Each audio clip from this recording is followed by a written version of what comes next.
और सप्तऋषि जा करके मैया पार्वती जी के पास में पहुंचे। और जैसे मैया पार्वती जी के पास में पहुंचे बोले सप्तऋषि, देखा इतनी सुंदर माता, ऋषि गौर देखी तह कैसी, मूरत मंद तपस्या के जैसी। इतनी सुंदर माता पार्वती, इतनी प्यारी, इतनी भोली, इतनी सीधी मैया पार्वती, ममता छलक रही है उनके भीतर से। इतनी सुंदर कि मतलब कुछ कह नहीं सकते, वर्णन नहीं कर सकते। आज मैया पार्वती के पास में सप्तऋषि पहुंचे, प्रणाम किया। माता ने कहा, बाबा आप लोग कैसे पधारे, आप लोग क्या बात करने आए हैं? तो सप्तऋषियों ने कहा, बेटी आप किसके लिए तपस्या कर रही हो? आपकी तपस्या जो हो रही है वो किसके लिए हो रही है? आप किसके लिए इतना कठिन तपस्या कर रही हो? तो कहा कि मैं कठिन तपस्या मैं अपने पति के लिए कर रही हूँ, भोलेनाथ जी के लिए मैं कर रही हूँ। तो जैसे इतनी बात संत भगवान सुने, संत भगवान कहने लगे, अच्छा भोलेनाथ जी के लिए तपस्या कर रही हो? अरे वो भोलेनाथ अवघड़ फक्कड़ बाबा, अरे जिनके घर भी नहीं है, जो कपड़े भी नहीं पहनते, जिनके बाप भी नहीं, जिनके महतारी भी नहीं है, उनसे विवाह करोगी आप? बाप रे, अरे उनसे अच्छे तो इंद्र महाराज हैं, इंद्र से विवाह कर लो। पार्वती मैया जी बहुत परेशान हो गई। पार्वती माता एकदम से परेशान हो गई, बाबा आप कैसी बात कर रहे हो? जो हृदय मेरा था वो तो मैंने भोलेनाथ को दे दिया, वो तो मैं भगवान भोले बाबा के लिए परेशान हो रही हूँ, भोले बाबा से ही प्रेम कर रही हूँ, भोले बाबा को पाने के लिए तप कर रही हूँ, और आप मुझे समझाने आए हो कि मैं इंद्र से विवाह कर लूं? अरे जन्म कोटि लग अगर हमारी, जन्म कोटि लग अगर हमारी, बरौ शंभु न तरहु कुमारी, बरौ शंभु न तरहु कुमारी,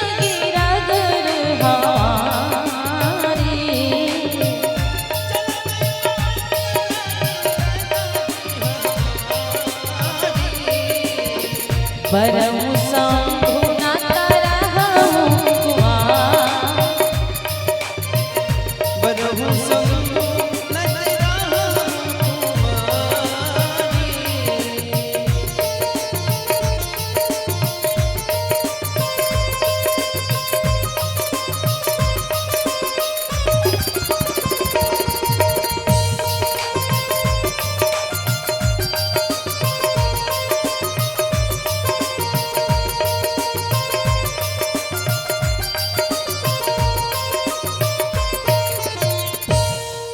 बाबा।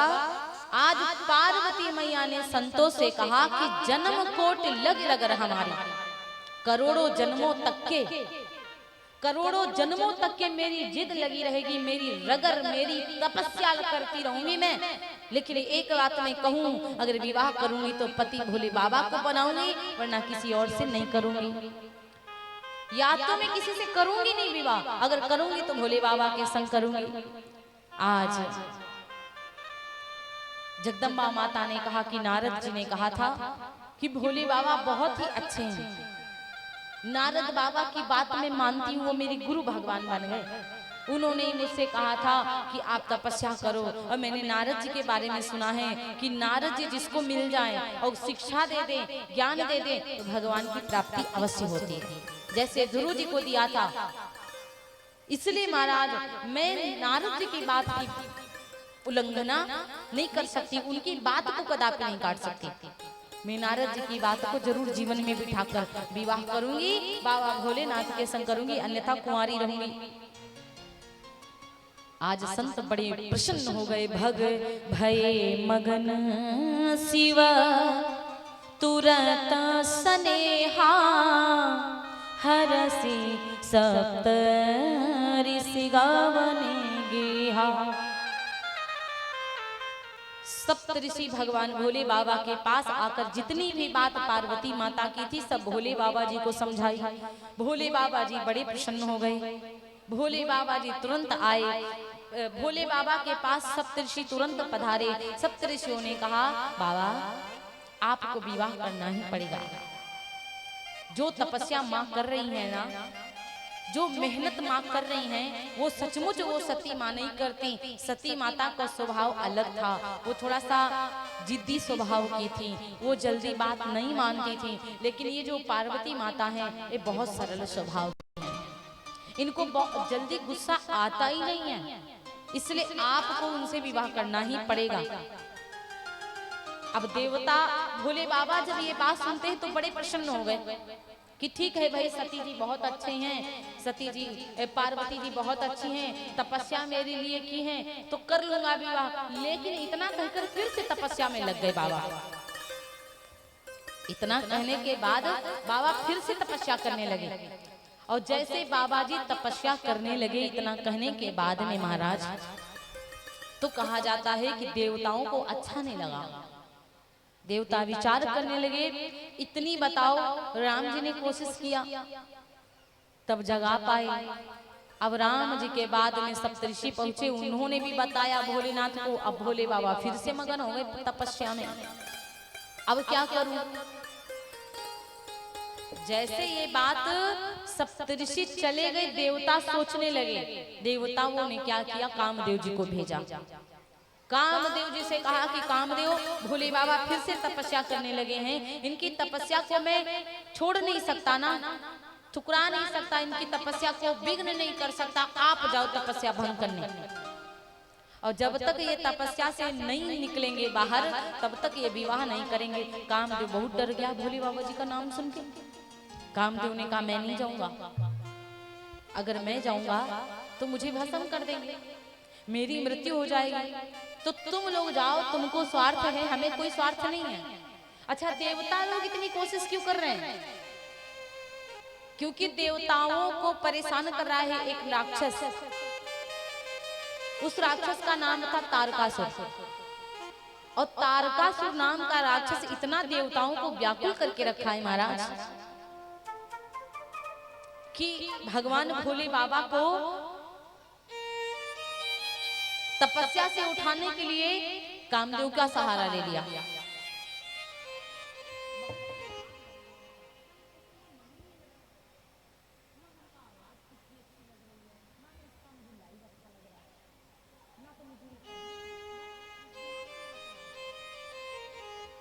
भोले व्यास भगवान की जय हो। तो महाराज कहा जाता है कि जब कामदेव को भेज दिया भोले बाबा जी के पास, तो कामदेव सारे देवताओं से कहता है कि मैंने सुना है कि परहित के लिए सब कुछ करना चाहिए, अपने लिए कुछ नहीं करना चाहिए, हमें दूसरों के लिए करना चाहिए। लेकिन आजकल लोग अपनों के लिए करते हैं, दूसरों के लिए नहीं करते हैं। अपने बच्चे बालक मांग ले 10 रुपया तो तुरंत 11 निकाल कर देंगे। उनके भीतर जो राक्षस बैठा है ना, तो उस वही खा लेगा उनको लास्ट में। अपना बेटा मांग ले तो 11 देकर बैठे हैं, और रिश्तेदार का बेटा आ जाए 1 रुपया मांग ले तो सीधे बताएंगे पैसे नहीं है। ऐसा ही होता है। हम ये कहते हैं कि अपने को 1 रुपया भले कम दे दो, लेकिन रिश्तेदार के बेटे को 1 रुपया बढ़ा करके देना चाहिए।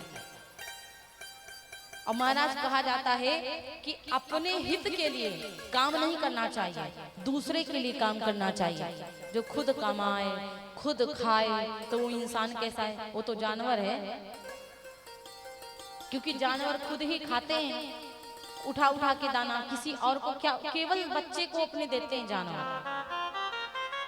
यहाँ तक कि जो केवल पक्षी अपने बच्चे को खिलाता है। ये जो जानवर होते हैं, जैसे गाय हो गई, भैंस हो गए, गैया मैया की तो बात अलग है, जैसे भैंस हो गए, बाकी बकरी हो गया, बकरा हो गया, बहुत सारे अपने मुंह में चारा खा रहे हैं तो खा रहे हैं, वो दे नहीं सकते दूसरे को, क्योंकि उस लायक भगवान ने उनको बनाया नहीं। हम इंसान को उस लायक बनाया है कि खुद के लिए नहीं, हम दूसरे के लिए कुछ करें। कामदेव गया, भोले बाबा की तपस्या को भंग करने का बड़ा उपाय किया, लेकिन जब भोले बाबा की तपस्या को वो भंग नहीं कर पाया, तो वहां पर एक आम का वृक्ष लगा हुआ था महाराज। और जैसे आम के वृक्ष को देखा कामदेव ने, 5 बाणों को कामदेव ने निकाल लिया। फूलों के बाण 5 बाणों को ने देखी रसाल बिटप बरसा खा, देखी रसाल बिटप बरसा खा।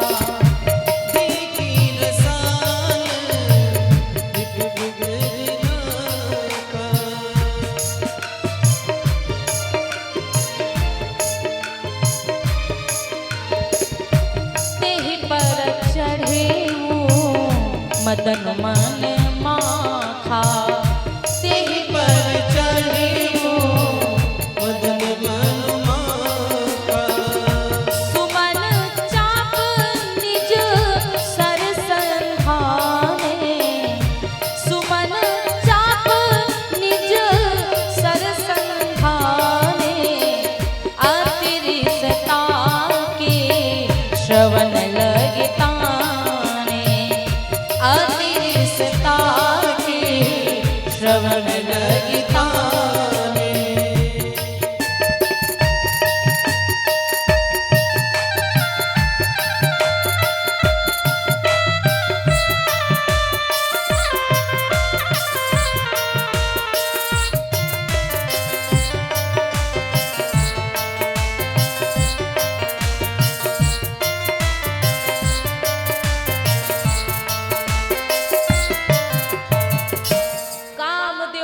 क्रोध में आ गया महाराज, और जैसे कामदेव क्रोध में आया, कान तक के अपने बाणों को तान लिया। और जैसे कान तक के अपने बाणों को कामदेव ने तान लिया, छाड़े विषम बिसिखउर लागे। जैसे विषम बाणों को छाड़ दिया, भोले बाबा के सीने में वो बाण जाकर के लग गए। और जैसे भोलेनाथ के सीने में वो 5 बाण लगे, छूटी समाधि शंभु तब जा।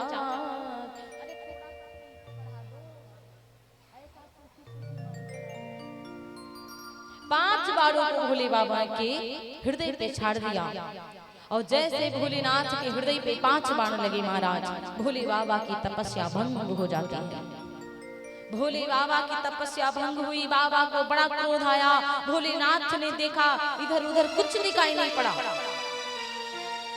और जैसे भोले बाबा ने देखा कि पेड़ के ऊपर कामदेव बैठा हुआ था, और जैसे भोले बाबा की नजर उस कामदेव के ऊपर पड़ी, सौरभ पल्लव बदनु बिलोका, भये कोपी कम त्रैलोका। भोलेनाथ को इतना क्रोध आया कि पेड़ के ऊपर बैठ करके अपने शरीर को छुपा करके बैठा है। कांपने लगी पृथ्वी, और भोलेनाथ ने तब शिवती शर नयन उघारा, तब शिवती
एक बार सेट कर दो, बार बार उसमें। तो महाराज भोले बाबा को जब इतना क्रोध आया, भगवान भोले बाबा जी तीसरे नेत्र से उसको भस्म कर देते हैं। और जैसे तीसरे नेत्र से कामदेव को भस्म किया महाराज, और जैसे कामदेव को भस्म किया, अब उसकी जो पत्नी थी, कामदेव की पत्नी नाम था रति। रति माता एकदम से चिल्लाने लगी, रोने लगी। रति माता चिल्लाते हुए रोते हुए आई, स्वामी बाबा आपने ये क्या किया, मेरे पति को क्यों भस्म कर दिया? मेरे पति ने क्या गलती करी थी, आपने मेरे पति को भस्म कर दिया? ये तो देवताओं की चाल थी, ये तो देवताओं ने भेजा था। आपने मेरे पति को भस्म करके अच्छा नहीं किया। स्वामी हे भोले बाबा, मेरे पति को वापस कर दो, मेरे पति को वापस कर दो। भोले बाबा को कामदेव की पत्नी रति के ऊपर दया आ गई। भोले बाबा ने कहा, देवी आप बिल्कुल भी परेशान मत हो, मैं आशीर्वाद देता हूँ कि राम जी जब कृष्ण बन करके आएंगे, कि जब जदुवंश कृष्ण अवतारा हुई है हरण यदुकुल में जब भगवान श्री राम कृष्ण बन करके आएंगे, तब तुम्हारा पति उनका पुत्र बन तब तुम्हारा पति उनका पुत्र बन करके आएगा। कृष्ण तनय हुई है पति तोरा, और बचनु अन्यथा होई न मोरा। कृष्ण के बेटे तुम्हारे पति होंगे कामदेव, ये आशीर्वाद है मेरा। इतना कहकर कामदेव की पत्नी रति गायब हो गई महाराज। अब कहा जाता है, बहुत कहने सुनने पर भोले बाबा जी मान गए विवाह के लिए, और विवाह के लिए सप्तऋषियों को हिमांचल जी महाराज के पास भेज दिया। हिमांचल जी महाराज पाती को लिख करके सप्तऋषियों को दिए। सप्तऋषि भोले बाबा जी के यहाँ लेकर पहुंचे। भोले बाबा जी की बारात सजने लगी महाराज। और जब भोले बाबा की बारात सजने लगी, तो शिव ही शंभु गण करहि सिंगारा, जटा मुकुट अहि मौर सवारा, कुंडल कंकन पहिरे ब्याला, तन विभूति पटके हरि छाला, ससी ललाट सिर सुंदर गंगा, नयन तेने उपवीत भुजंगा, देख शिवहि सुर प्रिय मुस्काहि, वर लायक दुल्हन जगनाहि, विष्णु बिरंच आदि सरजाता, चढ़ी चढ़ी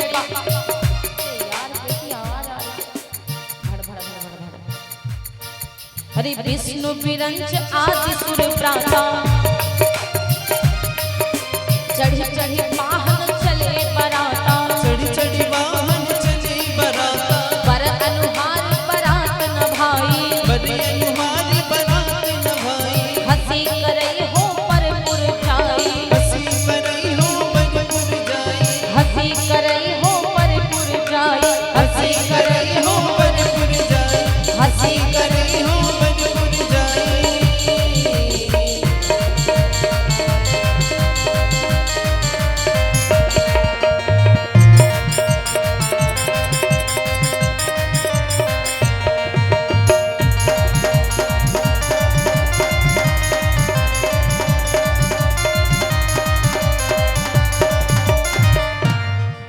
भोले व्यास भगवान की जय।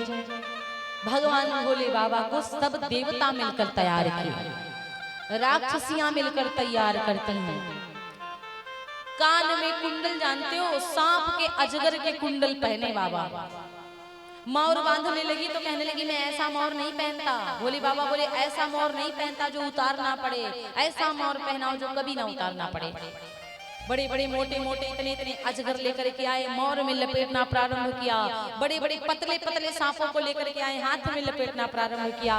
कान में बिच्छू के बाले, बाबा जी को बिल्कुल सजा दिया। हाथ में बरैया, बालों में बड़ी बड़ी दतैया, बरैया, मधुमक्खियां लगी हुई हैं। और जब ऐसे भोलेनाथ को सजाया, भोलेनाथ जी खड़े हो गए। अब जब खड़े हो गए तो नग्न शरीर भोले बाबा जी का। देवताओं ने कहा बाबा कम से कम अब तो मृग छाला पहन लो, वस्त्र ना पहनो तो कोई बात नहीं, मृग छाला पहन लो। भोले बाबा को मृग छाल पहनाई। और जैसे भोलेनाथ जी को मृग छाल पहनाई महाराज, भोले बाबा जी बड़े बढ़िया से तैयार हुए। सब धम धम धड़म धड़म बजने लगा। जैसे बारात जाती सब बजने लगा, भगवान विष्णु मुस्कुराए। भगवान विष्णु जी कहने लगे एक काम करो, ये जो बारात है ना ये देवताओं के बराबर चलने वाली नहीं है। एक काम करो, हम सब देवता सुंदर दिख रहे हैं और ये सब जो है भोलेनाथ देखो कैसे भूत बने जा रहे हैं। ऐसी बारात संसार में कभी नहीं हुई होगी। भोले बाबा के संग में 2-4 और भूत जा रहे हैं। एक काम करते हैं, इनके संग की बारात हम लोगों को नहीं जाना। इनकी बारात अलग हो जाएगी, मेरी बारात अलग हो जाएगी। बर अनुहार बारात ना भाई। अरे यहाँ पर देखो तो इनकी बारात भूत लग रहे हैं, पूरे पूरे के पूरे भूत लग रहे हैं। दूसरे गांव में जाकर के हंसी करवाओगे क्या? इन बारातियों के संग में चल करके दूसरे गांव में हंसी कराओगे? भगवान विष्णु बोले हमारी देवताओं वाली अलग हो जाए, भोलेनाथ वाली अलग हो जाए। देवताओं की जो पत्नियां थी वो ठहाका मार के हंस रही, बाप रे ऐसा दुल्हा जिसके लायक दुल्हन मिलेगी नहीं संसार में। पूरा दुल्हा भूत बना है, प्रेत बना जा रहा है। वो भी नंदी बाबा के ऊपर बैठे। नंदी बाबा जवान नहीं, बूढ़े नंदी बाबा, और सीधे नहीं बैठे, उल्टा बैठे, ऐसा दुल्हा। सबको बड़ी हंसी आ रही। सारे देवता बोले भाई इनके पास में तो बैठना अपनी हंसी करवाना है, एक काम करो इनकी बगल से निकल चलो। भोले बाबा को साइड में कर दिया देवताओं ने और अपना साइड में हो गए सब। और जब सब अपना साइड में हो गए, महाराज कहा जाता है अब तो भगवान भोले बाबा को थोड़ा सा अच्छा नहीं लगा। भोले बाबा विचार करने लगे, बताओ कितने मतलबी ये देवता। कोई काम होता है तो मुझे याद करते हैं और मेरी बारात में मेरे संग जाने में देखो कितना शर्मा रहे। श्रृंगी भृंगी को बुलाया, भृंगी इधर आओ, संसार घाट जितने संसार के हैं सब भूतों को बुलाकर मेरी बारात में लाओ। जैसे श्रृंगी भृंगी सुनते महाराज भृंगी को बुलाए और भृंगी ने जितने शमशान घाट में भूत थे सबको बुला कर लाए। बोले चलो भोले बाबा की बारात में चलना है। अरे भोले बाबा की बारात कोई एक बल्ब तो दूसरा बल्ब फ्यूज है, किसी के एक हाथ तो एक हाथ नहीं है, किसी के 4 विधा तक के हाथ लंबे लंबे, कोई तार के खंबा के जैसे लंबा लंबा, ऐसे ऐसे भूत और सब गार। और किसी के दांत तो इतने बड़े जैसे हाथियों के दांत फेल हो गए, बाल तो इतने भूत के जैसे उठे हुए कि महाराज अजीब बारात।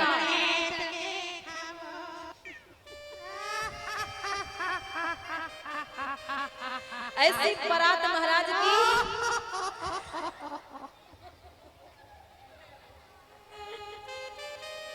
सारे भूत नाचते हुए जा रहे हैं और क्या गाते हैं कि बारात में है जाना और नाचना है गाना, थोड़ी थोड़ी लगाना, बोलो भांग खाओगे कि गांजा पियोगे, बोलो भांग खाओगे कि गांजा पियोगे। बारात में है जाना, बारात में है जाना, अरे नाचना है गाना, थोड़ी थोड़ी लगाना, बोलो भांग खाओगे कि गांजा पियोगे, बोलो भांग खाओगे कि गांजा पियोगे, भांग खाओगे कि गांजा पियोगे।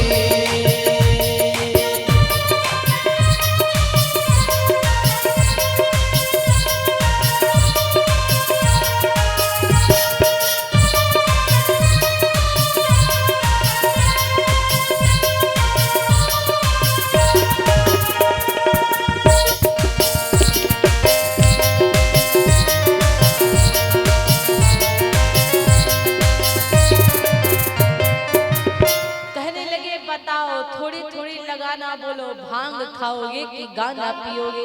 अरे भंग का रंग चढ़ल चकाचक, अरे फिर ला मौज मनाए, ऐसा झटका लगाए बहिनी, एक को देखे 4 छार। एक ऐसा नशा आया उन लोगों को भांग का, एक व्यक्ति खड़ा तो उसमें 4 दिखाई पड़ रहे हैं और सब नाचने लगे कि सब नाचते गाते बारात है लाए। हाय हाय सब नाचते गाते बारात है लाए। हाय हाय हाय जब सास ने देखा तब मन घबराने आए। अरे भैया ऐसा नाच गा रहे हैं कि जब सास ने देखा। अच्छा अब क्या हुआ, जब ये सब लुढ़कते हुए जा रहे थे, ऐसे लुढ़कते हुए, ई बुढ़वा है जंजाल की फेंकी कि मैना फेंक के भागी तार कि दुल्हा लगत मरघटीवा, दुल्हा लगत मरघटीवा, दुल्हा लगत मरघटीवा, दुल्हा लगत मरघटीवा।